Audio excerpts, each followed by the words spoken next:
చాలా అనుమానాలు కూడా ఎక్కువైనాయి. సోమవారం రాత్రి అతను బయలుదేరినది తెలిసింది. నేను తన స్నేహితుడు ఇంటికి రాజమహేంద్రవరం వెళ్తున్నా అని చెప్పి బుల్లెట్ బండి మీద వెళ్ళాడని చెప్పి, అంత దూరం బుల్లెట్ బండి మీద వెళ్ళవలసిన అవసరం ఏంటని చాలా మంది దీన్ని కూడా అనుమానాలు వ్యక్తం చేశారు. ఆయన 45 years 42 years మనిషి, ఆయన సోక్ అది.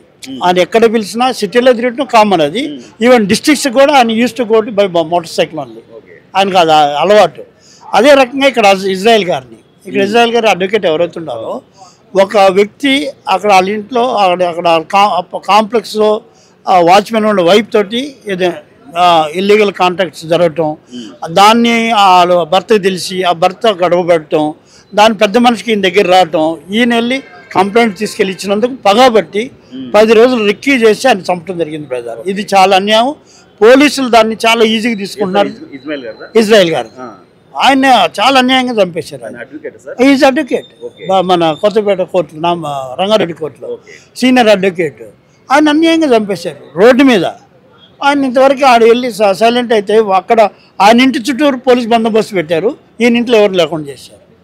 ఇది పోలీసులు జరిగేటువంటి కార్యక్రమాలు, ప్రభుత్వాలు జరిగే కార్యక్రమాలు. ప్రభుత్వాలు మేము ఏం డిమాండ్ చేస్తున్నామంటే, ప్రతి ఒక్క పౌరుణ్ణి మీరు రక్షించగలిగే కెపాసిటీ ఉండాలి. మీరు ఒకళ్ళొకలా చుట్టూ అన్యాయం అది. మీరు ప్రభుత్వాలు ఉండి కూడా వేస్ట్. మేము 25 లక్షల మంది ఉన్నాం బ్రదర్ మన తెలంగాణలో. అవుట్ ఆఫ్ 4 crores 25 లక్షలు మీకు అవసరం లేదా?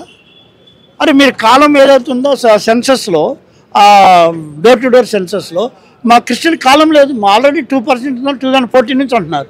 మరి ఆ కాలం లేకుంటే ఏమన్నట్టు మమ్మల్ని అసలు మేము సిటిజన్స్మా లేదా మేము సెకండ్ గ్రేడ్ సిటిజన్స్మా?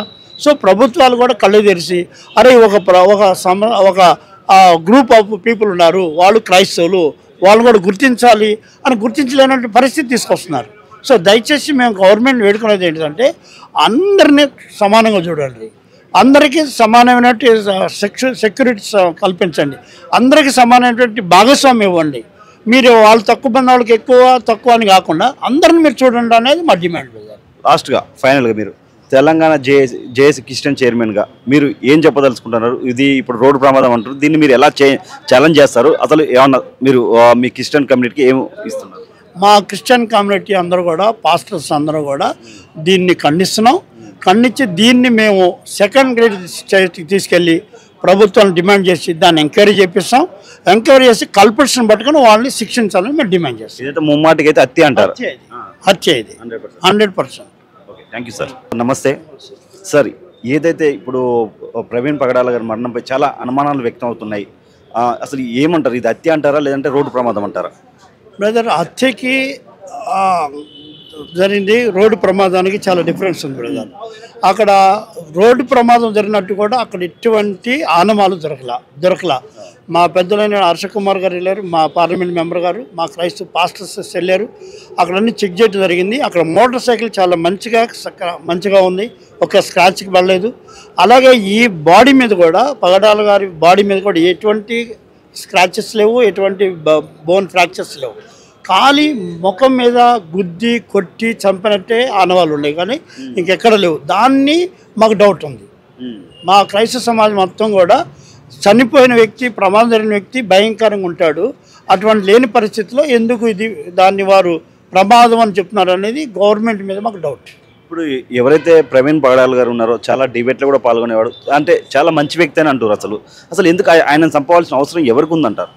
బ్రదర్, డిబేట్ చేసే వ్యక్తి అయినా ప్రవచనాలు చేస్తూ డిబేట్స్ చేసేవాడు. డిబేట్స్ ఏ రకంగా చేసేవాడు అంటే మంచితనంగా 3 గ్రంథాలు చదివి, మనకి ఏదైతే భారతదేశంలో పెద్ద సమస్యలు ఉన్నాయో, ముస్లిమ్స్ కానివ్వండి, హిందూస్ కానివ్వండి, క్రిస్టియన్స్ కానివ్వండి, ఈ 3 మత గ్రంథాలు చదివిన వ్యక్తి ఆయన. చదివి దాంట్లో మంచిది చెప్పేటువంటి వ్యక్తి ఆయన. దాన్ని నీచిపరచడం, ఒక మతస్థుల్ని దానికి తప్పు, మాదే ఎక్కువ, వాళ్ళకి తప్పు, వీళ్ళు ఎక్కువ అని చెప్పిన సందర్భం లేదు. కానీ ఆ విశ్లేషించే టైంలో కొంతమంది ఆయన్ని మిస్అండర్స్టాండ్ చేసుకోవటం, ఆయన మీద పగబట్టడం, ఆయన బెదిరించడం జరిగింది. ఆయనే పబ్లిక్ మీటింగ్లు చెప్పడం కూడా జరిగింది. అయ్యో నాకు థ్రెట్ చేస్తున్నారు, కొంతమంది బెదిరింపులు చేస్తున్నారు, మీరు జాగ్రత్తగా ఉండండి అని కూడా మా మాతో చెప్పడం జరిగింది పబ్లిక్గా. ఇప్పుడు అక్కడికి ఎవరైతే మన విజయ్ కుమార్ రెడ్డి గారు కానీ, మన పాస్టర్, అలాగే మన కేఏ పాల్ గారు చాలా మంది వెళ్ళారు, చూశారు.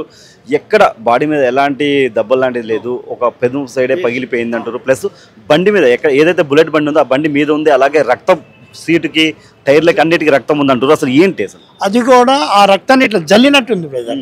వాళ్ళు చెప్పింది కేపాల్ గారు కానివ్వండి, ప్రసాద్ రెడ్డి గారు కానివ్వండి, హర్ష కుమార్ గారు చెప్పడం ఏంటంటే ఆ రక్తాన్ని ఇట్లా జల్లినట్టే ఉంది, కానీ అక్కడ పడితే బాడీ డిఫరెంట్గా ఉంటుంది కదా యాక్సిడెంట్ అనేది. అక్కడ యాక్సిడెంట్ జరిగినట్టు అనమాలే లేవు.